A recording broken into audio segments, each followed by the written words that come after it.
Hey, how's it going? It's Curtis here with Limitless Studios. I was actually just about to take my medicine here at 10 o'clock in the morning, but I thought, why not make a video to show you guys what I sort of take in the morning and what I do in the morning as a transplant patient.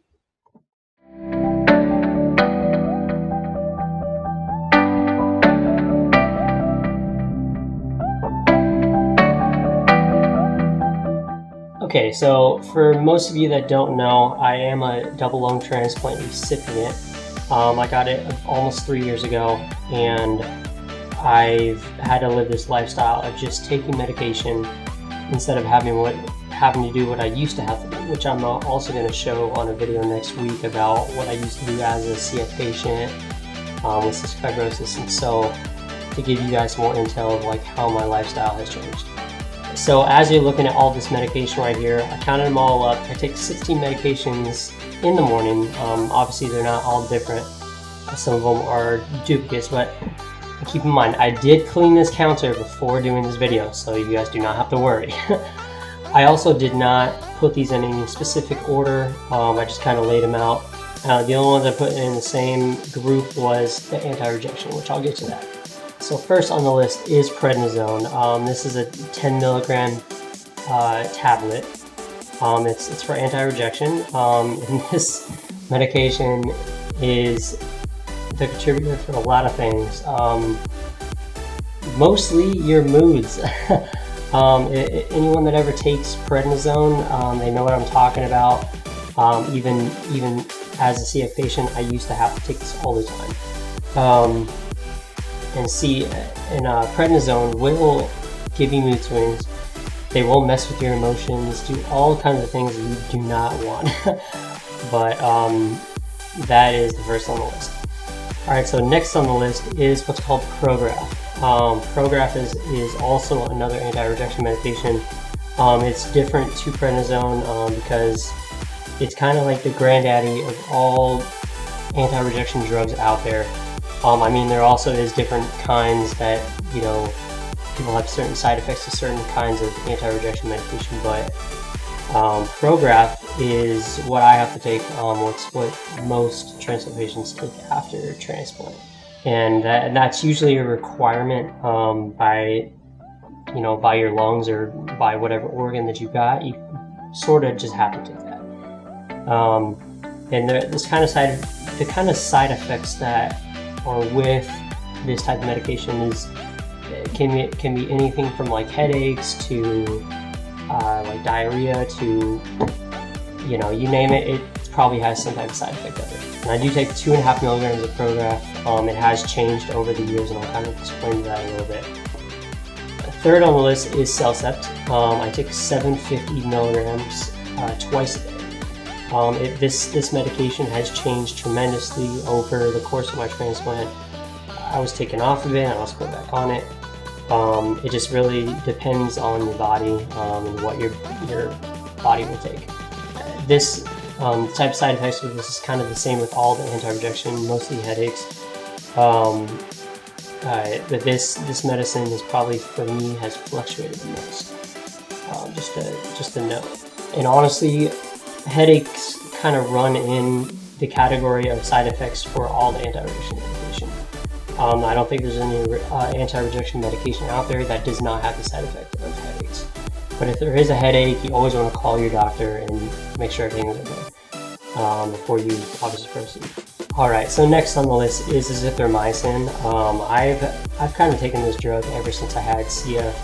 A lot of these I do take, I used to take before my transplant. So with the azithromycin, it's kind of just more or less like an antifungal sort of thing. But I just take it daily. There's not much to this medication. It's just a little red tablet. It's 500 milligrams that I take. So, alright, so this next one I take is called Bactrim.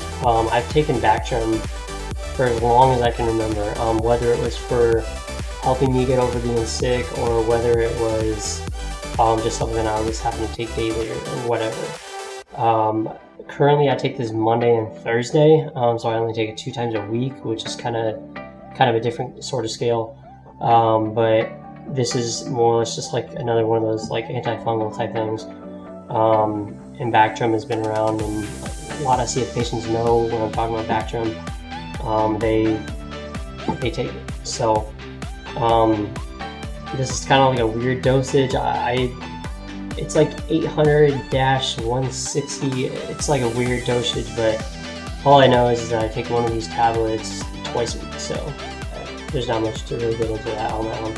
Okay, so the next on the list is what's called magnesium.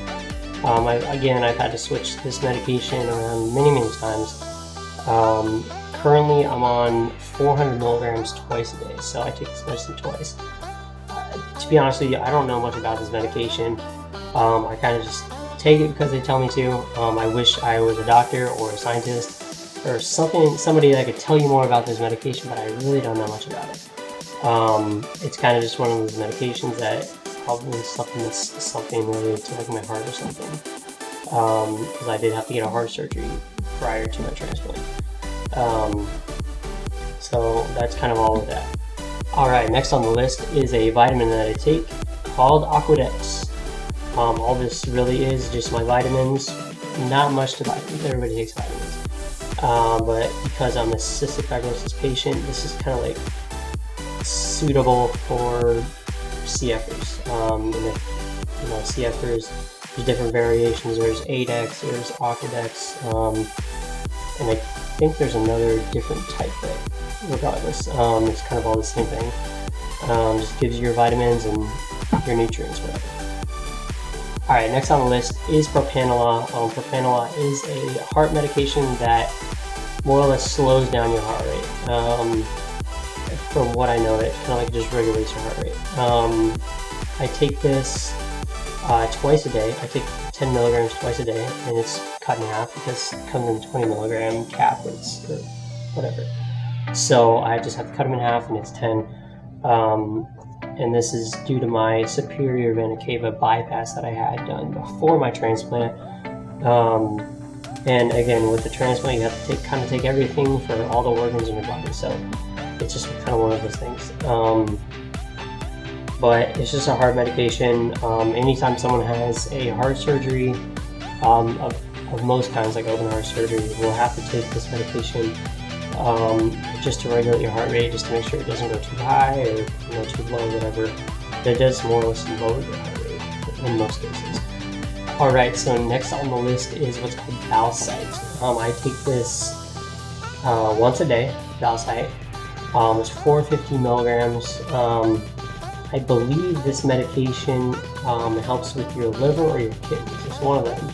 I forget which one it is, but when you take a lot of these medications, you have to make sure your kidney levels are at the right point, because you can pretty much overdose on a lot of these, and that's why they have to take some of these to regulate how much intake you're having. But Valsite, I don't know a whole lot about this medication. I just know it regulates either your kidney or like a previous kidney. But there's not much to that medication. Alright, so next on the list is calcium. It's just 600 milligrams of calcium, really. There's not a whole lot to this one. It's just for your bones, help strengthen your bones, because when you have a transplant, your bones do get diminished in some cases. I know your bones are a lot weaker than a normal person, but again, it's just something to regulate your bones, because some of the medications can deteriorate them. Alright, so lastly on our list is itraconazole. This is 300 milligrams. I take twice a day. I wish I was a doctor, guys, but I really don't know much about this medication. But it's just something that a lot of transplant patients have to take. Again, I think it's similar to how this medication is. The Valsite is. Again, I don't want to tell you something wrong because it's not. I'm not a doctor. I'm just telling you sort of what I take on a day-to-day as a transplant patient. Some of you do take the same thing, some of you don't. So it just really depends. There you have it. That's kind of what I have to take day in and day out.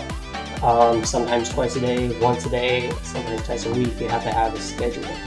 And that's probably the biggest thing to have in a transplant, is having a schedule and being able to take all these without having any issues. Because if your doctors can't trust you taking these medications, then they're more or less not going to give you a transplant. And that's just the brutal truth about it. But as a CF patient, I have always had a good schedule on doing treatments, doing medications, whatever it was. So I have no problem taking this, and this is a walk in the park compared to what I used to have to do, which I'm going to show you in a video next week about what I had to do for my treatments and what I had to do for the CF life. So I'll tell you a little bit about that. But that's pretty much it. That's all I really have for you guys. But hopefully this brought some value to you guys. And with transplant related medication, it's nothing to really be scared about. I know there's a lot of risk in transplant, it really is, but as long as you're able to take care of yourself and you don't have any issues as far as like being sick or compliance type issues, you're going to be fine. It's just listen to your doctors, do what they say, and good things will happen. Like, share, and subscribe to my channel. Everything is greatly appreciated, you guys. I'm just trying to build this up. I have only done a few videos, and I think this is my 6th one. So I want to get more into the transplant life, after transplant, and also kind of do comparisons to what I used to have to do to what I do now. So that's kind of what the future is and what I plan to do. Like I said, next week I'm going to have that video about what I had to do for my treatments and stuff, so stay tuned for that. Again, subscribe to my channel, and I'll see you guys next week. Alright, so I'm going to go just take all these. I'm just kind of that guy that just takes them all at once.